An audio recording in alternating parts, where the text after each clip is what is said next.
현주 목사님께서 설교를 해주셨던 말씀인데 저와 동일했습니다. 그렇지만 오늘 저도 다른 방향으로 또 말씀을 전하겠습니다. 여러분들은 예수를 믿기 전에 어떻게 사셨습니까? 나름대로 열심히 사시고 철학과 또 뜻을 따라서 사신 줄 믿습니다. 우리가 예수 믿기 전에 저나 여러분들은 내 뜻대로, 내 마음대로, 내 고집대로 살았습니다. 그 결과 그 길은 죄의 길이요, 사망의 길이요, 지옥으로 떨어지는 그러한 자들이었습니다. 죄로 말미암아 불과 유황으로 훨훨 타는 지옥으로 떨어져야 할 우리를 구원해 주신 분이 바로 예수 그리스도이십니다. 예수님께서 나를 살리시기 위해서 채찍에 맞으시고 가시면류관을 쓰시고 양손과 양발에 대못이 박히시고 옆구리에 창에 찔려서 6시간 동안 십자가에 매달려서 사지가 비틀어지는 고통 가운데서 물과 피를 다 흘려주셨습니다. 예수님께서 십자가에 못 박혔을 때에 저와 여러분도 함께 십자가에 못 박혀 죽었습니다. 그러므로 내 안에 사시는 분은 바로 예수 그리스도이십니다. 나는 내 것이 아니라 예수님의 핏값으로 산반된 주님의 것입니다. 내 안에는 오직 예수 그리스도가 사셔야 합니다. 그러므로 구원받은 우리들은 어떻게 살아야 되겠습니까? 내 뜻대로 사는 것이 아니라 내 생명의 주인 되신 예수 그리스도의 뜻대로 살아가야 합니다.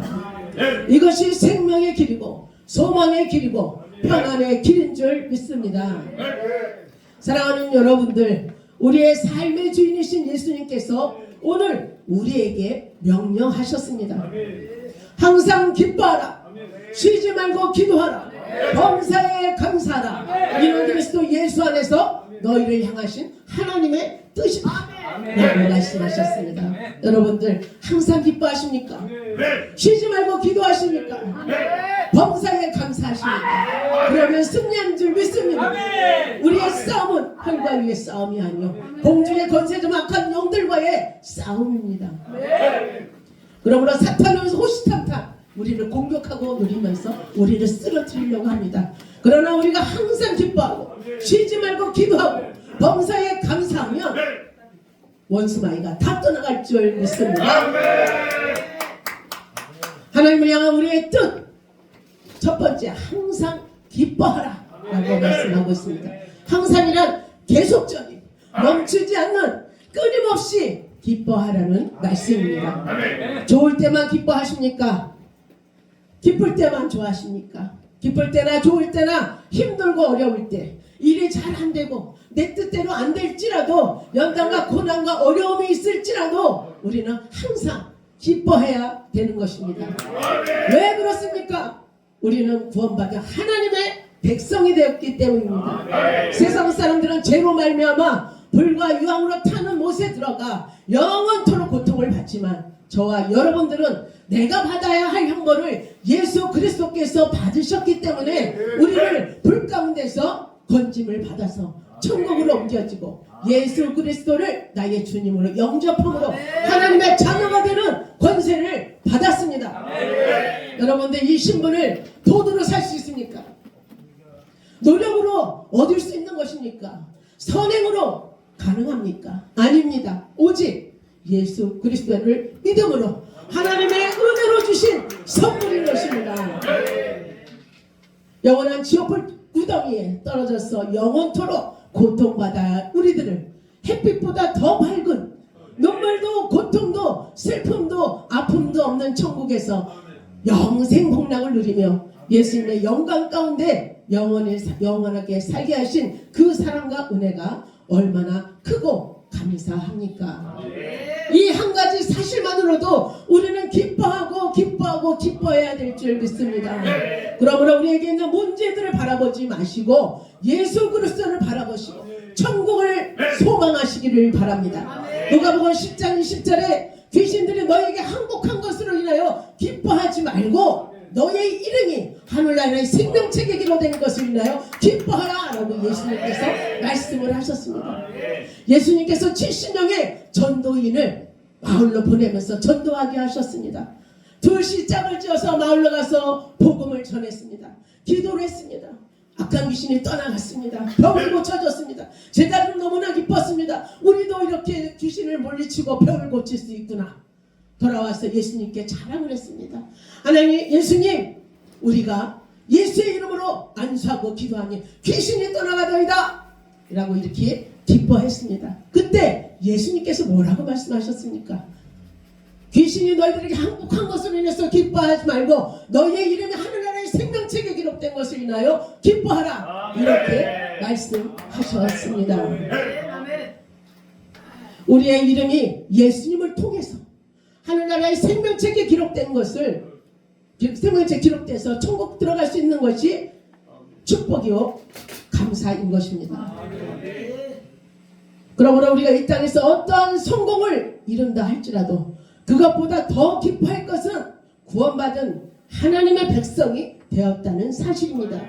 또한 우리가 이 땅에서 엄청난 고난 가운데 있더라도 낙심하지 말 것은 우리의 이름이 하늘나라의 생명책에 명확하게 기록되어 있다는 사실입니다. 누가복음 16장에 보면 부자와 거지 나사로가 나옵니다. 부자는 비싼 자색 옷을 입고 날마다 기름진 것을 먹으며 호화롭게 생활을 했습니다.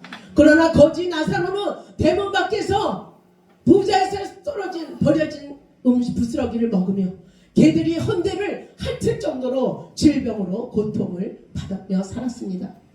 그런데 그들이 죽고 나서 거지 나사로는 낙원에서 아브라함의 품에 안겨 있고 부자는 불이 훨훨 타는 지옥에서 고통을 받고 있었습니다. 부자가 저 낙원에 있는 나사로를 보니까 나사로가 아브라함의 품에 안겨서 편안하게 기쁘게 있는 것입니다. 그래서 말을 합니다. 아버지나 아브라함이여, 나사로를 명하여 저 손금 끝에 물을 묻혀서 내 혀를 시원하게 하여 주시옵소서 라고 간청을 하지만 너와 나 사이에는 큰 구렁텅이가 있어서 갈 수도 없고 올 수도 없다라고 이렇게 말씀합니다. 사랑하는 여러분, 부자라서 천국에 갑니까? 지옥에 갑니까? 거지라서 천국에 갑니까? 아닙니다. 거지 나사로는 병들고 먹을 것이 없고 비록 구걸하는 생활을 하였지만은 이 땅에서 하나님을 믿고 천국과 지옥을 믿었으며 말씀을 믿었습니다. 그러나 부자는 하나님을 믿지 않고 말씀도 믿지 않고 자기의 욕심대로 죄를 즐기며 살았던 것입니다. 사랑하는 여러분, 비록 우리가 이 땅에서 고난과 환난을 당하고 세상 사람들보다 가진 것이 없다 할지라도 슬퍼하며 낙심하지 마십시오. 우리는 예수님을 믿음으로 천국에 들어가 예수님께서 우리의 눈물을 닦아주시며 주님 품 안에서 영원한 안식과 즐거움을 누릴 것입니다. 그러므로 구원받은 백성이 된 것으로 인하여 기뻐하는 저와 여러분들이 되시기를 바랍니다. 빌립보서 4장 4절에 보니까 주 안에서 항상 기뻐하라. 내가 다시 말하노니 기뻐하라 라고 거듭 말씀하셨습니다. 이렇게 말하고 있는 사도 바울은 과연 어떤 환경에 있었습니까? 어떤 상황에 있었습니까? 사도 바울은 복음을 전하다가 감옥에 갇혔습니다. 깊은 지하 감옥에 매를 맞고 피투성이가 된 채 발은 착고에 차이고 언제 어떻게 죽을지 모르는 상황 가운데서도 기쁨을 잊지 않았습니다. 나 같은 죄인을 구원하신 하나님, 예수님 때문에 핍박받을 수 있는 이 감사함, 칠삭동이보다도 못한 내가 예수님이 당하신 그 고통의 억만분의 1이라도 그 고난에 동참할 수 있다는 이 사실이 사도 바울에게는 너무나 감사하고 기뻤습니다. 설령 목배임을 지금 당한다 할지라도 이 땅보다 더 좋은 천국에 들어갈 수 있다는 것이 기뻤습니다. 또한 모든 것을 합력하여 선을 이루어 주시는 하나님을 믿었기에 바울은 그 상황 가운데서도 기뻐하며 찬송하며 기도할 수 있었던 것입니다. 그 결과 어떻게 됐습니까? 옥터가 흔들리고 옥문이 활짝 열렸습니다. 착고가 풀어졌습니다. 기적이 일어났습니다. 그들의 기쁨의 찬송과 기도가 굳게 닫혔던 있는 문을 활짝 여는 능력이 됐던 것입니다. 그뿐입니까? 그 안에 있는 죄수와 간수들이 다 예수님을 믿게 되었습니다. 구원을 받게 되었습니다. 사랑하는 여러분, 현재 여러분들의 상황은 어떻습니까? 바울과 같이 깊은 감옥에 갇힌 것 같은 상황 가운데 있지는 않습니까? 사방으로 우겨쌈을 당하는 것과 같은 답답한 상황은 아닌지요? 절망과 낙심 가운데 있지는 않습니까? 기뻐하십시오.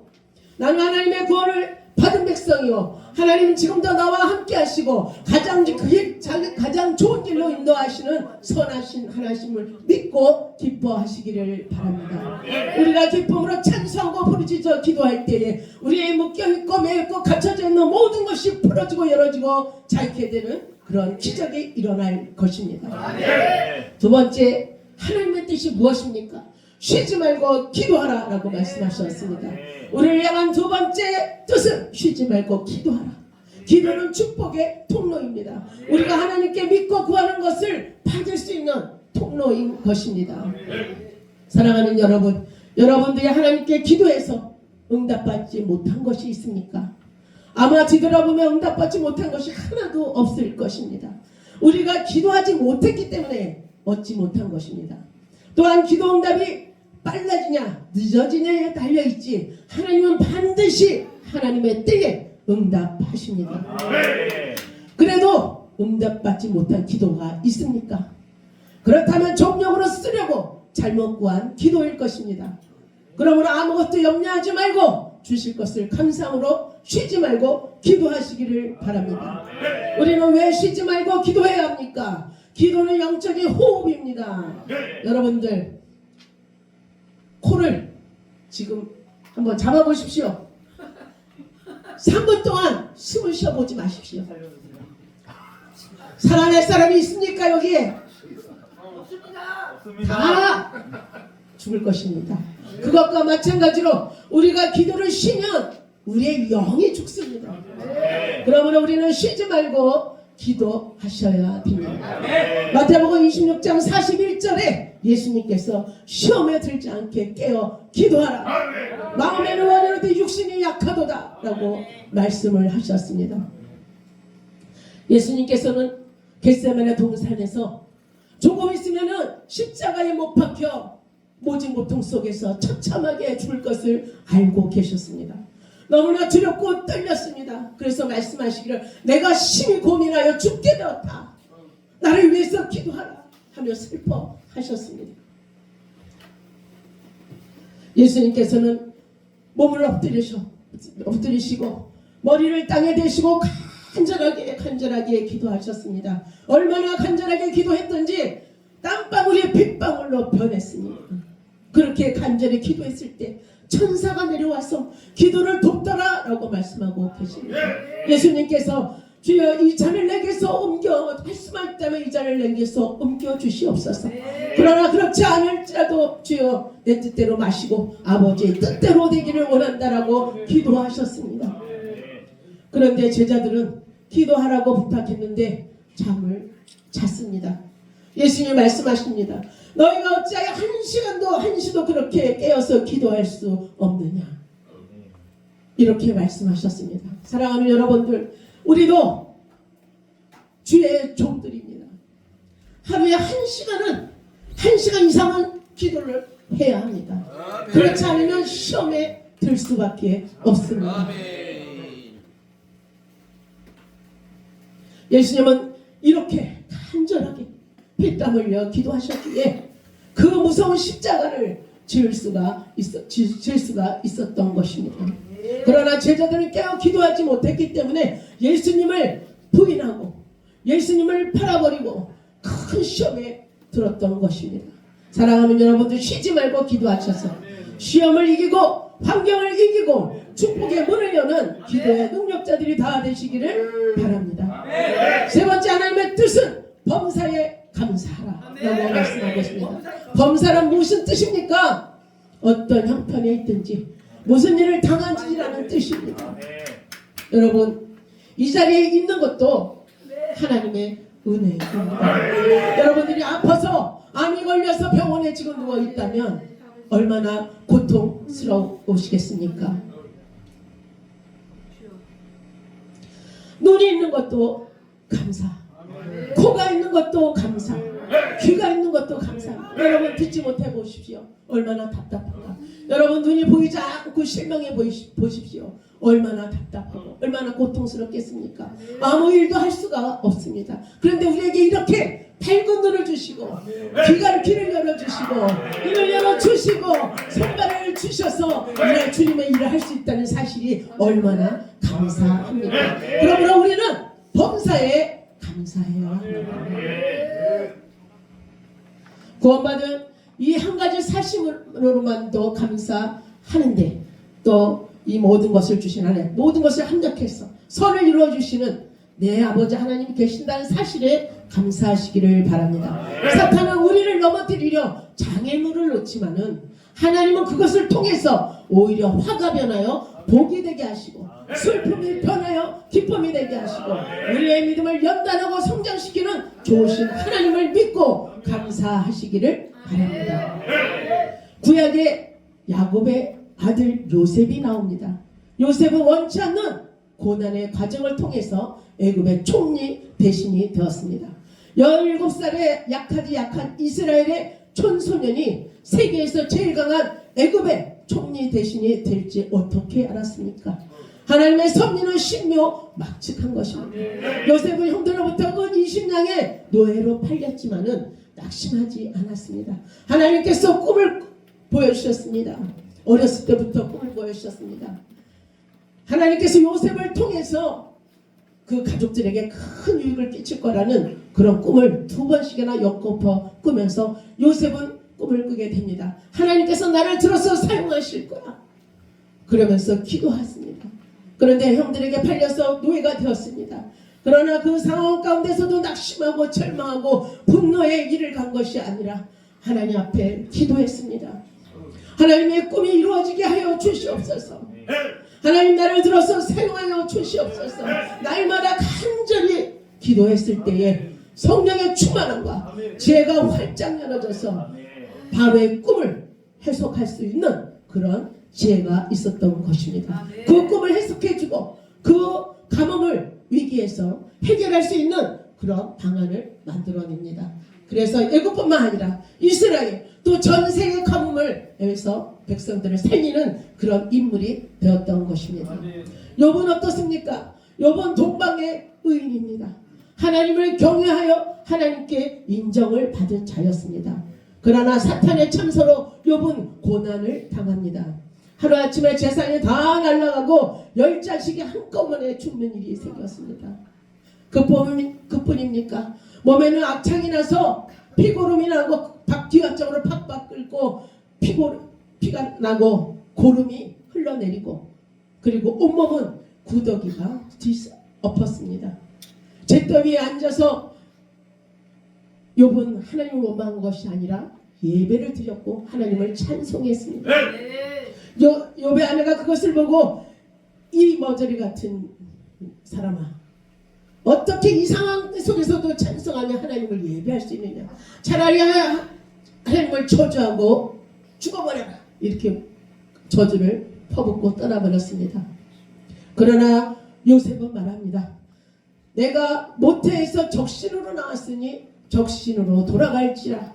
주신 자도 여호와시오 가져가시는 분도 여호와이시니 여호와께 찬송을 돌릴지어다 라고 이대로 하나님을 원망하지 않고 하나님께 예배를 드렸습니다. 욥은 고백합니다. 나의 가는 길을 주가 하시나니 그가 나를 단련하신 후에는 내가 정금같이 되어 나오리라 라고 감사 기도를 드렸습니다. 욥이 까닭모를 고난을 통과한 후에 갑절의 축복을 받았듯이 우리의 현재의 고난도 나의 믿음을 단련해서 전문가 같게 하시는 하나님의 허락하신 과정임을 믿고 감사하시기를 바랍니다. 그러므로 오늘 말씀처럼 항상 기뻐하고 쉬지 말고 기도하고 범사에 감사하여 하나님의 뜻을 이루시고 2026년 승리하시는 우리 모두가 되기를 간절히 바라며